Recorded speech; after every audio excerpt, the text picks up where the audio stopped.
Welcome to Perspective with Derwin L. Webb. I'm your host, Derwin L. Webb. We are back here at the Fraser History Museum with an opportunity to do another episode of our show. You know, when I was growing up, there were a lot of different things I thought about being. You know, some kids want to be police officers, some people want to be firefighters, teachers, so on and so forth. But I have an opportunity to introduce to us someone that is a very good friend of mine, that is the acting chief of police, my friend, Mr. Paul Humphrey. Mr. Humphrey, thank you for being on the show today. Thank you for having me, Derwin. It's been a long time. We've been trying to get here and finally made it happen. Man, I appreciate you being here because I know that your plate is full. I understand that you have a lot of things going on right now. You know, we only have a few minutes, and I know there are a lot of different things going on in the city right now with LMPD. So if you could, just give us a state of LMPD right now. Well, I think the state of LMPD is improving. Obviously, everybody knows the last few years have been tough. But I think the past couple of years, we've been on a path where officers are starting to feel like they remember what their purpose is.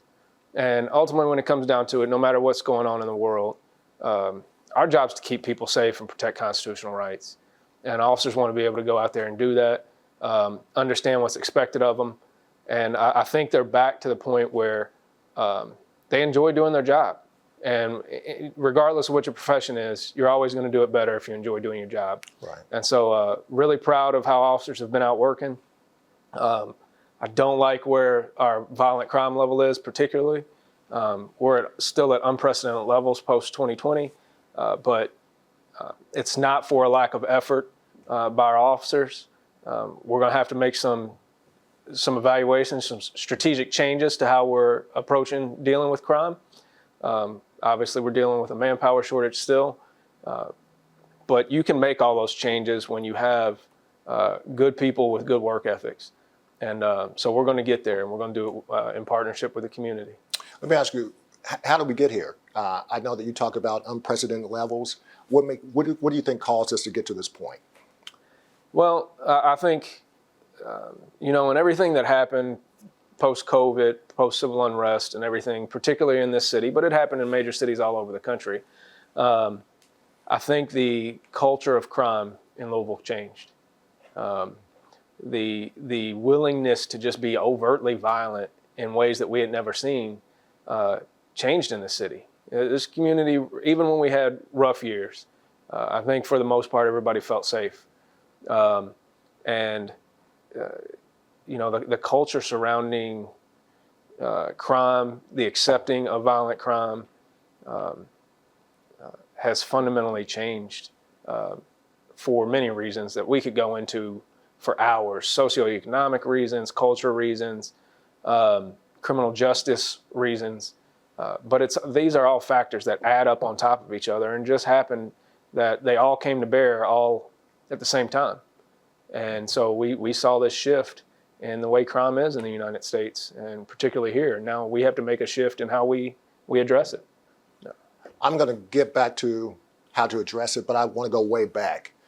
My question to you is, what made you want to be a police officer in the first place? I needed a job. So seriously, but policing has always been in the background. It was not my first dream. In all honesty, I wanted to be a lawyer. So my plans were originally to go to law school, be a cop, and retire and be a lawyer. So being a lawyer was my retirement plan. But I wanted to go to law school first. For one reason or another, I ended up joining the police department right out of college, and followed in the footsteps of my grandfather, who was a police officer back pre-World War II, who ultimately became a lawyer and then a judge. Mm-hmm. And then my father worked for the state. My mother was a dispatcher for the police department. And my sister ultimately, she predated me by about 12 years on the police department. And she retired as a deputy chief and came back and spent some significant time as our interim chief in 2020 and held it down for us. I was going to say, I have some history with your sister. Yeah. I also have history with you, too. Yeah. Do you recall the story about how we met? When you were nice to me and you didn't have to be. And, I was telling you before that being a police officer, you always, and the same way with a judge, and in different positions, you always question how people react to you when they find out what you do or who you are, and so you're sometimes hesitant to tell people your background. And but dealing with you at court, you were always extremely, extremely nice to me. In case we worked together, and so finally I asked you if you were treating me nice because you knew my sister. And didn't know who your sister was at all. I didn't know her through you, at least. You knew my sister, but you had no clue we were related. Right. You were just being nice because that's who you are, and that was much appreciated. And I think we've been either cordial or now pretty good friends ever since. Right. I think about those times. I think about what you're doing now, and I'm really thinking about the state of the police the way it is right now. If I had a son, which I do, if I had a son that wanted to be a police officer, would you encourage that right now, based upon how things are? So here's the thing: is there are different roles for everybody to fulfill. All of those should come back to service in some way, regardless of what job you have. You need to figure out how to serve others and take care of others. For some people, that's through nursing. For some people, that's through being a lawyer or a judge. For some people, that's through their charitable work through their congregation. But there is a role that only so many can fulfill in being a police officer. It's a unique challenge compared to many other service professions, but it also provides unique opportunities. And so people who have those personality characteristics where they want to interact with people, they thrive on the unknown, they thrive on taking care of people, I would absolutely tell them to join this profession. I've gotten to experience things that you can't do in any other profession. Right. And I wouldn't change it for the world. What keeps you up at night? Oh, the war in Ukraine? I don't know. No, it's knowing the things that keep me up at night are much different now than they used to be, right? Knowing in my position that there are young men and young women who are going out every night trying to keep this city safe, and they're going to do what we ask them to do, and that may change their life or somebody else's. Unfortunately, we live in an America that thrives on violence, and there have to be people out there that are willing to stand in the face of it. And it is a horrible situation of what officers have to encounter every night. And I don't mean just simply things like, you hear about officer-involved shootings and things like that. Interacting with people's bad lives on a day-to-day basis, it takes its toll on you. And I want to make sure that officers are able to process that, take that in, get that out of their system, and be healthy, because one, it's not good for them, but two, they can't serve the public properly unless they're taken care of. And so I want to make sure that officers are taken care of so they can do their job well and they can take care of their family the right way. There's going to be someone that's watching this show, and they're going to be pessimistic, and they may ask the question or want to say that policing is done in two different ways. One for people of color and one for people in the majority community. Policing in different ways. What do you have to say to that person? No, I think historically, when you look back at different parts of policing or different eras of policing has been done to protect and keep certain groups safe and protect the status quo, while at the other time, protect that status quo from certain people. And that is not okay. I don't think that is the goal or the mindset of any police officer that puts on this uniform on a day-to-day basis.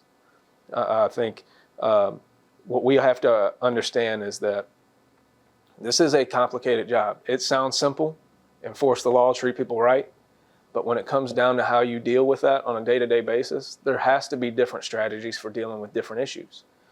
We can't have a blanket approach across the entire city to say we're going to do everything the exact same way in this neighborhood as this neighborhood, because these neighborhoods don't face the same challenges. And that doesn't mean that we treat people differently. It means everybody in every neighborhood gets treated with the utmost respect. And part of that utmost respect is understanding the challenges of those neighborhoods and policing them appropriately to address those challenges. I can't talk about policing without bringing up the name Breonna Taylor. And obviously that happened here in Louisville. How did that change the police department and its philosophies going forward after that?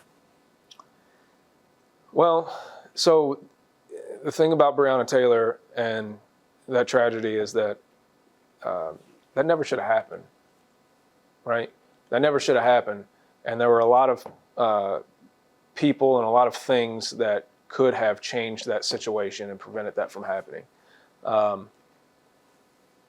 When it comes down to it, we have to embrace a culture of improvement. It's okay to say that I am going to change from the way that I do things today. It's not an insult to who you were in the past to say that you can be somebody better in the future.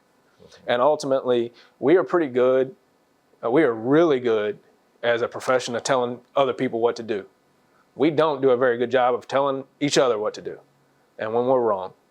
And this profession has to be, I compare it to sports.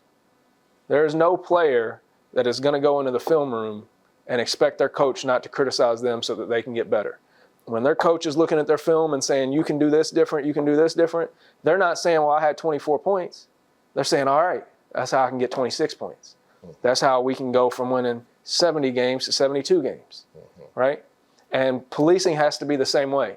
Yeah, everything came out right this time, but how can I do it a little bit better next time? And that's the culture that we have to change as a profession, not just in Louisville, but as an entire profession. And that's okay to say, you know what, messed up here. Right. Got to do it better. Own it and fix it.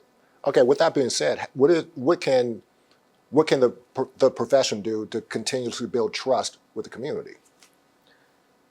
The community can't trust that we're doing things right just because we tell them that we're doing them right. We have to show them that we're doing it right. And part of what showing them that we're doing it right is unfortunately admitting when you get it wrong.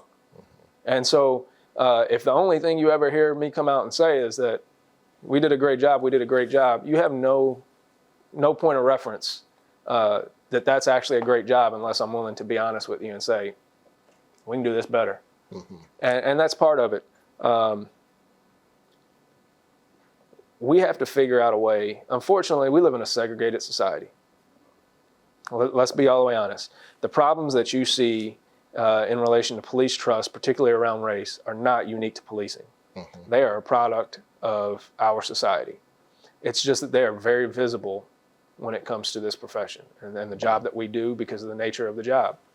And so we have to, as a society, but as an agency, as a department, create opportunities for meaningful interactions between people who are not alike. Because when you can start to associate the good people that are not like you with yourself, then it breaks down barriers that pre-exist, not because you're a bad person, but because that is the nature of the beast. It is not a value statement to say that I don't understand how somebody else lives. I don't understand their culture. That does not mean you're a bad person. What that means is that we have limited opportunities to interact with each other. That's normal. So now let's take advantage and create opportunities to interact with people that aren't like us and normalize those things that are good about us. Right? So we can recognize that there are good people everywhere in policing, in neighborhoods that we don't live in neighborhoods that we live in. There are good people everywhere. And so how we interact and work together is going to be what's going to be key to building trust. It's not community events are great. That's not where trust is built. Trust is built through continued honesty and continued legitimate interactions. Do you have any specified strategic goals that you're trying to accomplish? Working on strategic planning right now.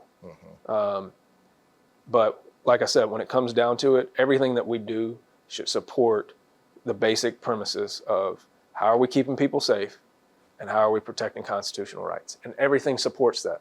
So building community trust comes down to something as simple as, all right, you say you've got an issue with abandoned cars in your neighborhood, and I tell you I'm going to take care of it. I take care of it.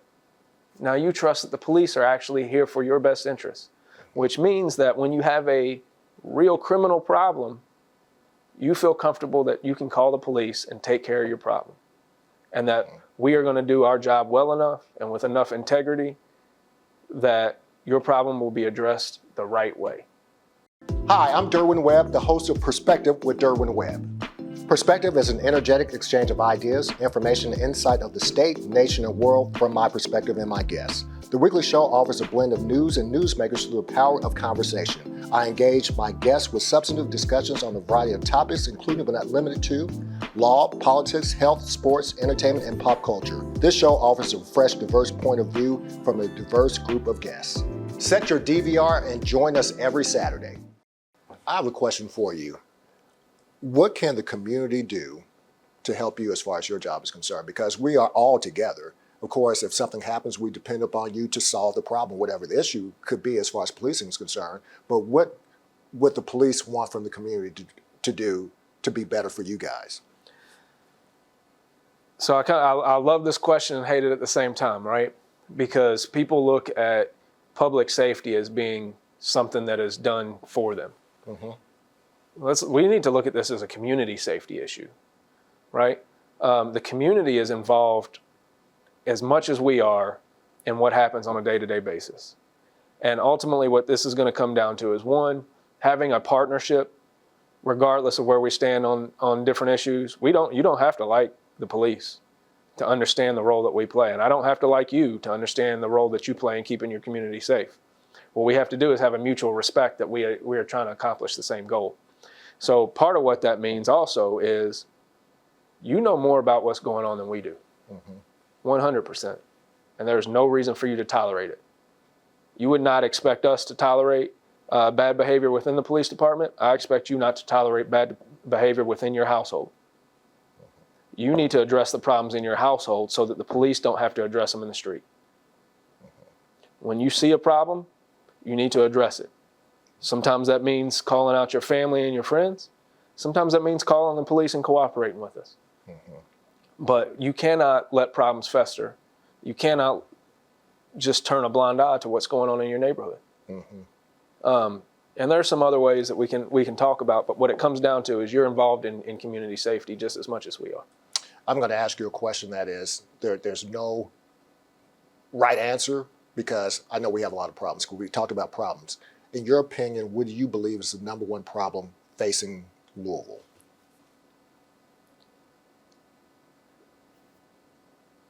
I won't say that it's gun violence. I would say it's a culture of gun violence. And how do we get to this culture? Because I don't, I'm not from here. I've been here long enough for people to believe I am from here at this point. But when I first got here, you never heard of this type of problem. What has happened to make this the number one problem in your opinion? This has absolutely exploded, and we know that this disproportionately affects us. This disproportionately affects Black men. This is an us problem as much as it is anybody else.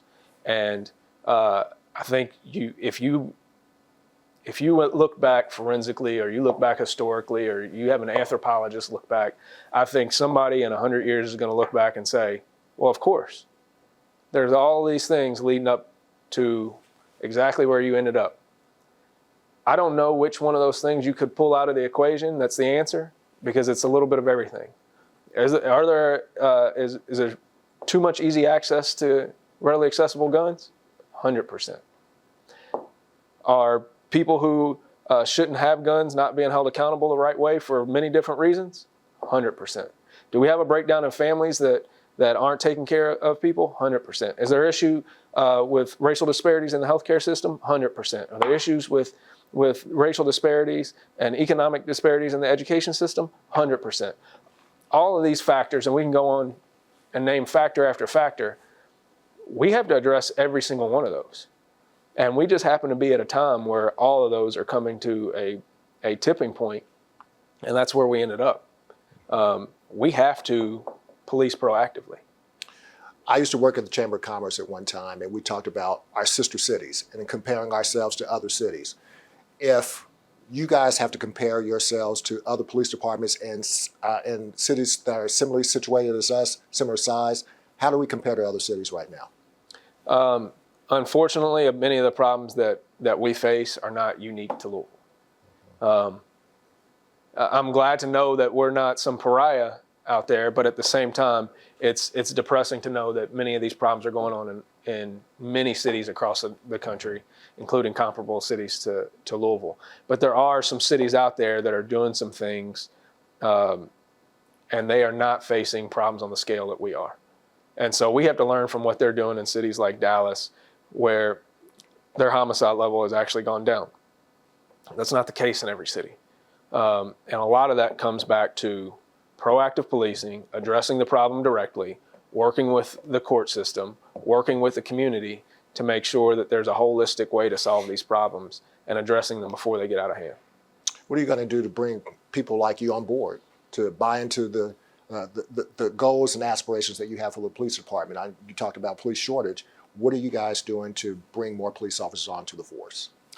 Well, the first thing you have to do, people can talk about, we can advertise, we can market, we can change pay rates, we can change all of that stuff. But what it comes down to is people work at places where they enjoy working, where they feel comfortable working. So how do we as a department, how do we as leadership, how do we as a city, as a community, show officers that we want them to be here. We want them to be functional. We want them to be healthy. We want them to do their job and do it well. Ultimately, that's what it comes down to. If you're happy at your job, you stay at it and you recruit other people to come to it. The number one recruiter in any industry, but overwhelmingly for police, is other police. So we need to focus on making this a good environment for the officers here, and so that they feel comfortable of saying exactly what you asked me before. Would you recommend this job to somebody else? And it should be overwhelmingly yes.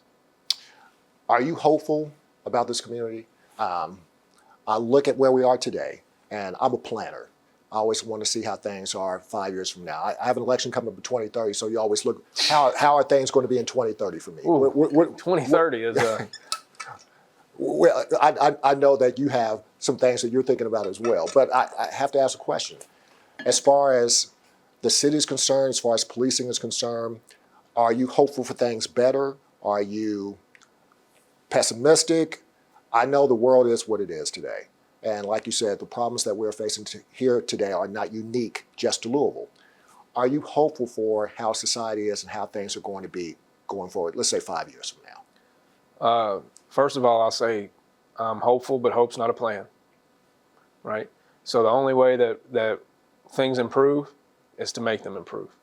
We're not going to sit back and rest on our laurels and hope and wish, because hope and wish ain't going to get you nothing but some optimism and some energy. And if you're not using that optimism and energy to come up with a plan and execute that plan, then you've already lost. But I'm hopeful because I know that we have people on this police department and in this community that are absolutely dedicated to putting all of their energy into making this a great place. So I am absolutely hopeful, and I'm absolutely optimistic that we are going to continue to improve. The long arc of history bends towards justice, right? Right. And so we're going to get there one way or the other. But it is not necessarily a smooth ride, but we are going to get there. What do you say to the person that's listening that is negative police, believes the police are not good for the community? You know, the people that talk about defunding the police. What do you say to the person to make them think differently about the police department? That's fine. You can think whatever you want about the police department. My job is to keep you safe just the same. At the moment that you're willing to recognize the actual need for the police department, and you want to work with us to cooperatively make this community safer, come on. If all you want to do is complain, that's fine. You can complain. We'll listen. But I'm about action, about doing the work. So I'm going to keep you safe regardless. I don't care about your politics. I don't care about your opinions when it comes to keeping you safe. So we'll welcome you on board to be solution oriented. If that's the stance you want to take. If you don't, that's fine too. Still gonna work to keep you safe. Last couple questions, because I know we're running out of time. I did have someone ask me to ask you a couple questions because I knew you were coming on. Question number one, the worst case you ever had while you were on the force? See, these are the questions that I honestly hate, because I'm not retracting my question. it's fine. No, I'm messing with it's you. fine. But here's the thing about this job, is that the best days for our performance is often the worst days in somebody else's life, and I don't take it lightly about telling stories about other people's tragedies. And so I will say that anytime you have to tell a mother that her son is dead, you don't lose that. It doesn't go away. It's harder than seeing her dead son. Anytime you have to tell a wife or a husband that their spouse isn't coming home, you don't lose that. But there's a special role to be the one that is there to try to help them through those things. Right. And that's where the service comes into play. There's also a special role in being the person that catches the person who ended somebody's life. And it's a pretty unique experience to be able to say, I caught that killer. Right? And so the days that we perform the best are often wrapped in other people's tragedies. So I'm not going to be a big storyteller about some of the things that we've seen and some of the things that we do, but understand the feelings that come with it. And I will tell you this, we thank you for what you do. I will tell you this also, I thank you for being here today. I know that things are crazy for you right now. A lot of things are going off. As we're doing this interview, I see your phone going off constantly. It's been a little busy. Yes. It's been a little busy. And you could have been here, you could have been anywhere, but you chose to be here today. So I honor you, and I appreciate you coming on. But more than anything, man, I thank you for your friendship. We started off on opposite sides, trying to figure out what to do for doing a specific case. And over the years, it's grown into a friendship, and you're my guy. So I just appreciate everything, not only the friendship, but I appreciate what you do for this community, because not everyone is willing to do what you do. And sometimes you don't get that kind of accolade. You don't have people say it all the time, but thank you. I appreciate you, man. I appreciate it, and I know we're wrapping up, but Dwight Mitchell always says you don't have to see eye to eye to walk hand in hand. And the way that I look at things is we don't have to agree on a particular thing, as long as we agree on what we're trying to accomplish. And at the end of the day, we can respect each other. And respect is what this is all about ultimately. And that's why I've always been a fan of yours. It's because you've always been a person that will maintain respect. Thanks, I appreciate that. And as we like to close, I know we're closing out, but at the end of the show, we always say this: doesn't matter what you say, doesn't matter what I think, at the end of the day, it's all a matter of perspective. Brother Humphrey, thank you for coming on, man. Thank you, Derwin.